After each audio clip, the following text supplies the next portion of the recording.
A few years ago, most people thought the future of electric cars would be decided by companies like Tesla. Faster cars, bigger screens, smarter software. That was where everyone was looking. But while the world was watching the cars, something else was happening quietly in the background. A battery company from China was building technology so aggressive, so fast-moving, that even some of the biggest automakers in the world may have underestimated what was coming.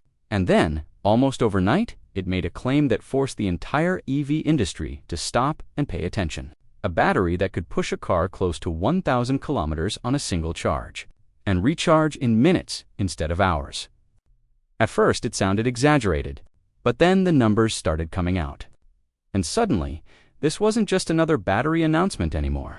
It started looking like the moment the rules of the EV race changed forever. What made this story uncomfortable for a lot of car companies is that the company behind it wasn't some small startup trying to get attention.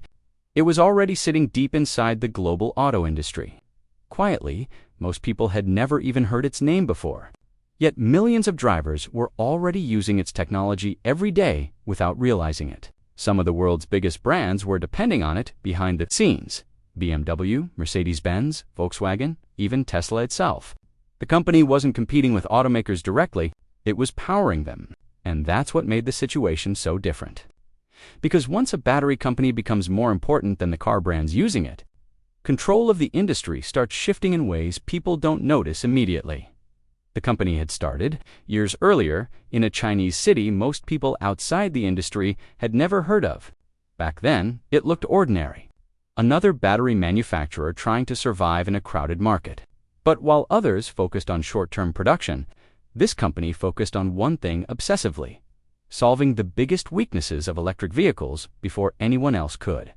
Range anxiety, charging time, battery degradation, cold weather performance, cost. Those were the real barriers stopping millions of people from switching to EVs. And the company understood something early that many automakers learned too late. Whoever solved the battery problem wouldn't just participate in the EV industry. They would control its direction. At first, the improvements came slowly. Better energy, density, safer battery chemistry, lower production costs. But then the progress accelerated. The company started dominating battery supply chains across multiple continents. Its market share kept climbing.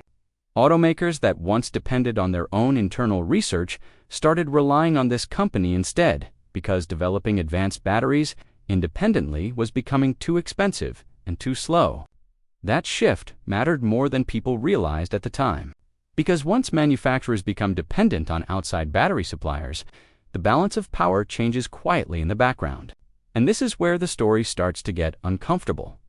In April 2026, during a technology event that many people initially expected to be routine, the company revealed something that immediately triggered global headlines. Not because of flashy marketing, because of the numbers. One battery platform promised close to 1,000 kilometers of driving range. Another pushed even beyond that, under certain conditions. But it wasn't just the range that shocked people. It was the charging speed. The company claimed the battery could go from low charge to nearly full in just minutes. Not half an hour, not 20 minutes. Minutes. That single announcement hit one of the biggest psychological barriers holding EV adoption back worldwide. For years, critics of electric cars kept repeating the same argument. What happens if I need to drive far? What happens in winter? What if charging takes too long? Suddenly, those questions started losing their power. Because if an EV can recharge during a short coffee stop, then one of the biggest advantages of gasoline vehicles begins disappearing. And the company knew exactly how disruptive that could become. But what made engineers pay even closer attention was how the company achieved it. The battery wasn't relying on one miracle breakthrough.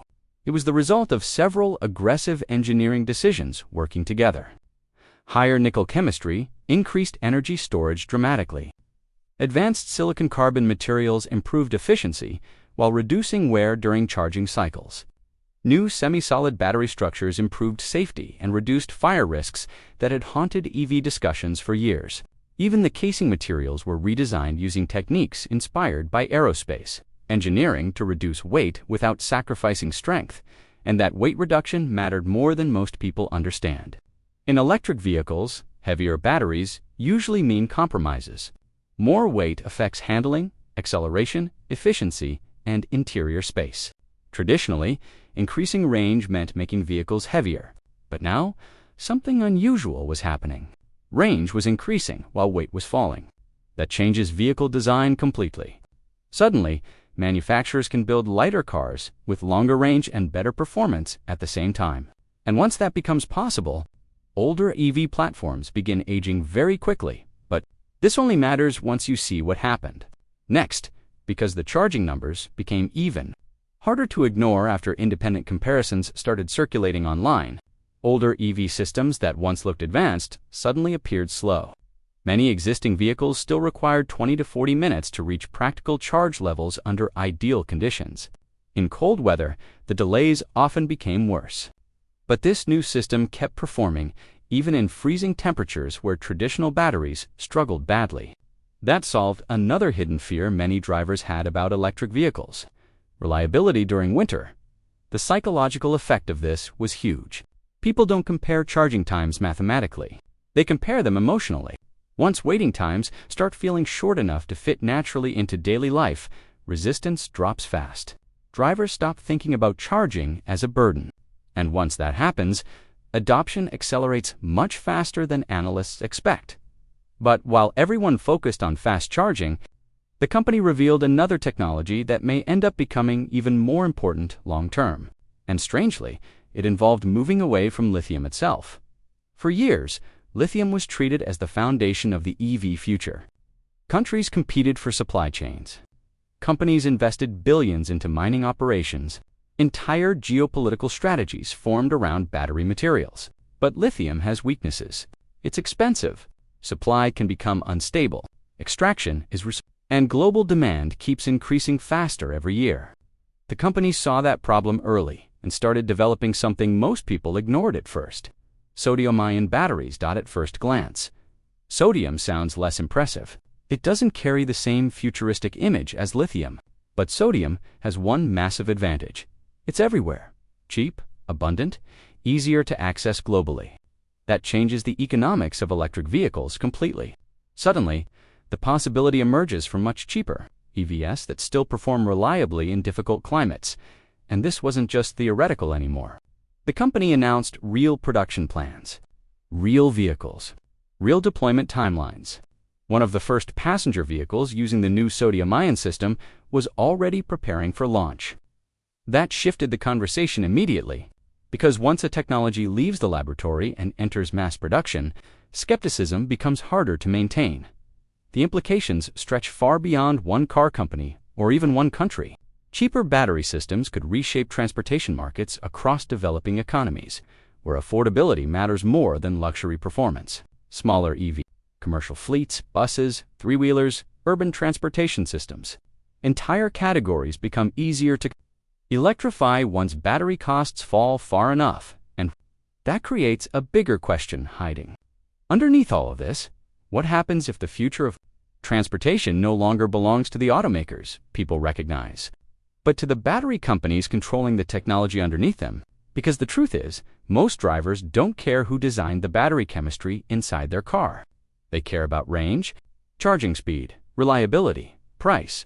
If one company becomes dramatically better at delivering all four, automakers may slowly lose leverage over their own industry. Cars could start becoming platforms built around whoever owns the best battery ecosystem. And maybe that's the real reason this story matters. Not because one company built a faster battery, but because the center of power inside the global car industry may already be shifting. And most people still think they're watching a competition between car brands. What makes that shift even more dangerous for traditional automakers is how quietly it happened. Most people still think companies like Toyota or Ford Motor Company control their own future because their logos are on the cars. But inside the EV world, the battery has slowly become the single most valuable component in the entire vehicle. In some cases, it represents nearly half the cost of the car itself. That changes the balance completely, because if one supplier controls the most important part of the product, then eventually everyone else starts adapting around that supplier's roadmap. Then there were already signs this was happening. Some automakers had spent years building electric vehicle platforms, expecting charging infrastructure to improve gradually over time.